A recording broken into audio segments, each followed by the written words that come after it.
How does HVAC work? Ever wonder how HVAC actually works? HVAC stands for heating, ventilation, and air conditioning. And here's how it all comes together. In cooling mode, the AC unit removes heat from indoor air and releases it outside using refrigerant. In heating mode, a furnace or heat pump adds warmth.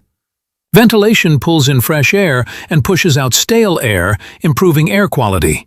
Fans, ducts, thermostats, and filters all work together to keep your environment just right. In short, HVAC systems balance temperature, airflow, and comfort in your space.